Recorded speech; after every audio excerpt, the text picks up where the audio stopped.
Jess M Cutler, and welcome to episode 8 of the ENSPIRES podcast. So this Encourage Mini Message series must be meant for somebody pretty important and must be time sensitive, because it seems like every time that I schedule an interview to share a story of reinvention or insight, something else comes up that pushes it further back. These past 2 weeks, really, I've had to reschedule 2 interviews because Will and I have been dealing with COVID. So I am not going to fight this process, but rather I'm just going to continue to let my heart sort of lead me through these podcasts, and we'll see what keeps coming each week.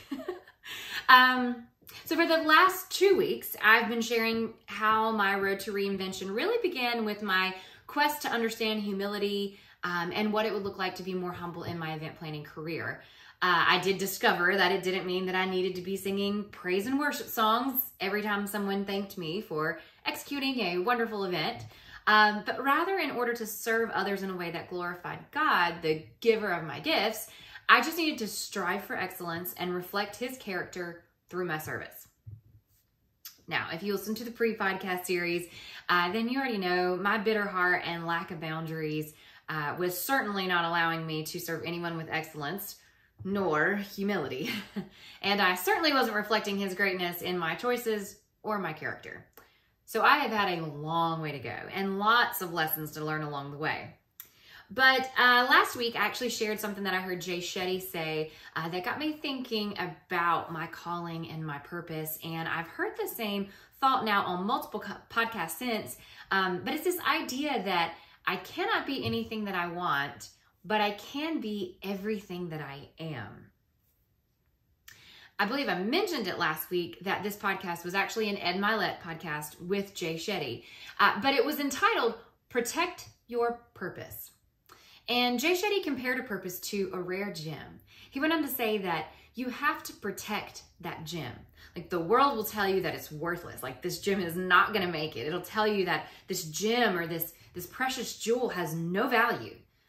But that's why you have to protect your own purpose, because the world is going to constantly pull you away from it.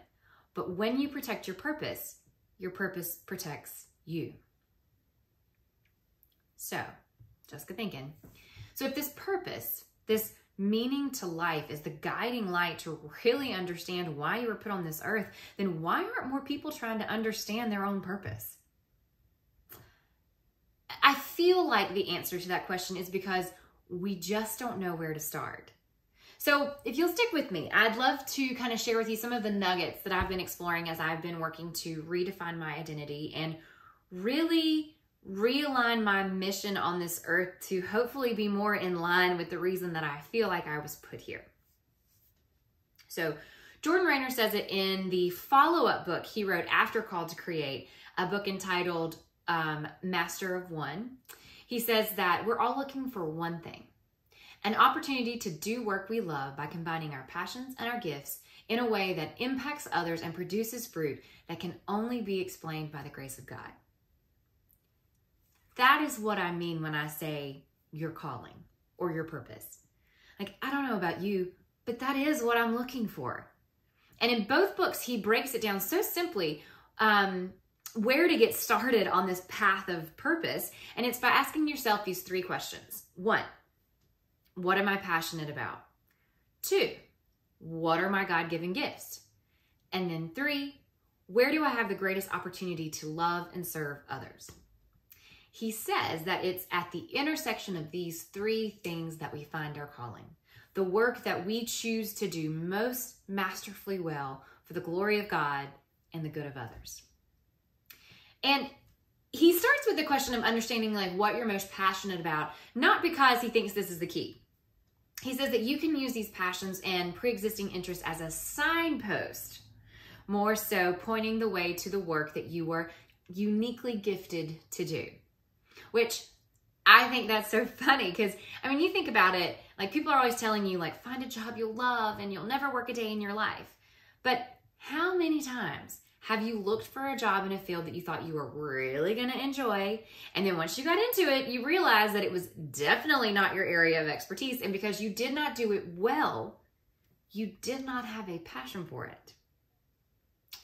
I can't tell you how many times I have brought people onto my event planning team that really loved the idea of being an event planner, but when they saw what the work actually required and realized that their gifts were not well suited in this area of vocation, they quickly exited. I had one poor girl ask me to shadow a setup once and literally quit after the first hour because it was way too much work and it was not at all what she expected. So what are you passionate about? Ask yourself that, maybe just to let it lead you to some opportunities that may be well suited to use your gifts. So next, what are my God-given gifts? Through many stories in Jordan Raynor's books, he makes it abundantly clear that it is giftedness. It is the ability to do something exceptionally well that leads to finding your calling. That is what you love and what you can stay in love with forever. It's giftedness, not primarily a pre-existing passion that's at the heart of what we're looking for in our calling. So we should spend less time worrying about what job we think we're going to love most and much more time trying to figure out which work we are, and I love this word, disproportionately gifted at. So disproportionately means that it's to an extent that is too large or too small in comparison with something else. So finding that thing that you are disproportionately gifted at, too large, so much better that you can't even compare. I've often heard people say that they don't know what their gifts are, and it doesn't surprise me. God-given gifts are usually so natural that you can't even see that you're doing something better than someone else. You'll probably laugh at this when I tell you, but before COVID, I actually didn't consider myself creative. I didn't think that creativity was a gift that I possessed in life, and certainly not in event planning. And if you've ever seen any of my events, like Wonderland, Havana, Around the World, Sports Ball, like yes, I designed every single one of those pieces to be exactly where they were. Like those events existed in my head the way they turned out long before they were put together on site. But for some odd reason, I didn't see that as being creative. Will and I have had some pretty heated discussions about this. Like my argument is that anyone could have put those together with enough time and a Pinterest board. But he assures me that I am totally wrong. And it's taken me, I don't know, it's taken multiple people saying the same thing that Will's been saying about my creativity in event design and years of trying to train others to do it, to even begin to somewhat allow and accept the realization that event design and creativity may actually be a gift that I do disproportionately well over others. Yeah, one of the biggest lessons that I've learned in event planning world is that I actually cannot train everyone. Being a good event planner takes a level of natural God-given gifts in organization and leadership and seeing the smallest level of detail, like all the way up to the big picture. Having level-headedness and this sheer determination to succeed, and creativity. I can show someone how I do it, but if they don't have just like a baseline God-given gift that comes with being an event planner, I can't train that person. And as employers, I feel like oftentimes we hire someone that has passion, but we don't try to understand their gifts. And then about 6 months into their employment, we're both miserable. Passion for a job can only last as long as someone is feeling fulfilled and happy in their ability to execute the job well. So if you feel like you're one of those people who are struggling with understanding what your gifts are, something simple that I would suggest is ask your friends. Ask someone else outside of you to tell you what it is that you do exceptionally well. And then really think about their feedback and see if there's some areas in your life where you've had the opportunity to exercise those gifts. And if there hasn't been, then maybe turn your attention to putting yourself in a position to be able to serve others through those talents and see what opportunities grow from there. Because lastly, the question is, where do I have the best opportunity to glorify God and serve others? So while passions and gifts may help eliminate some options, understanding which path will give you the greatest opportunity to love and serve others can actually help direct us to our true calling. Jordan Raynor actually says that this question is usually the most difficult to answer because you must be attuned to where God is moving around us, opening and closing doors through which we can marry our passions and gifts and find deep satisfaction in vocation. And identifying opportunities must also come with a mind for sustainability. Like if we cannot get masterful, if we cannot sustain livelihood, right? So understanding whether or not someone will pay for something is usually a good objective measure of how much value you're adding to the world and how well you're serving others through your work.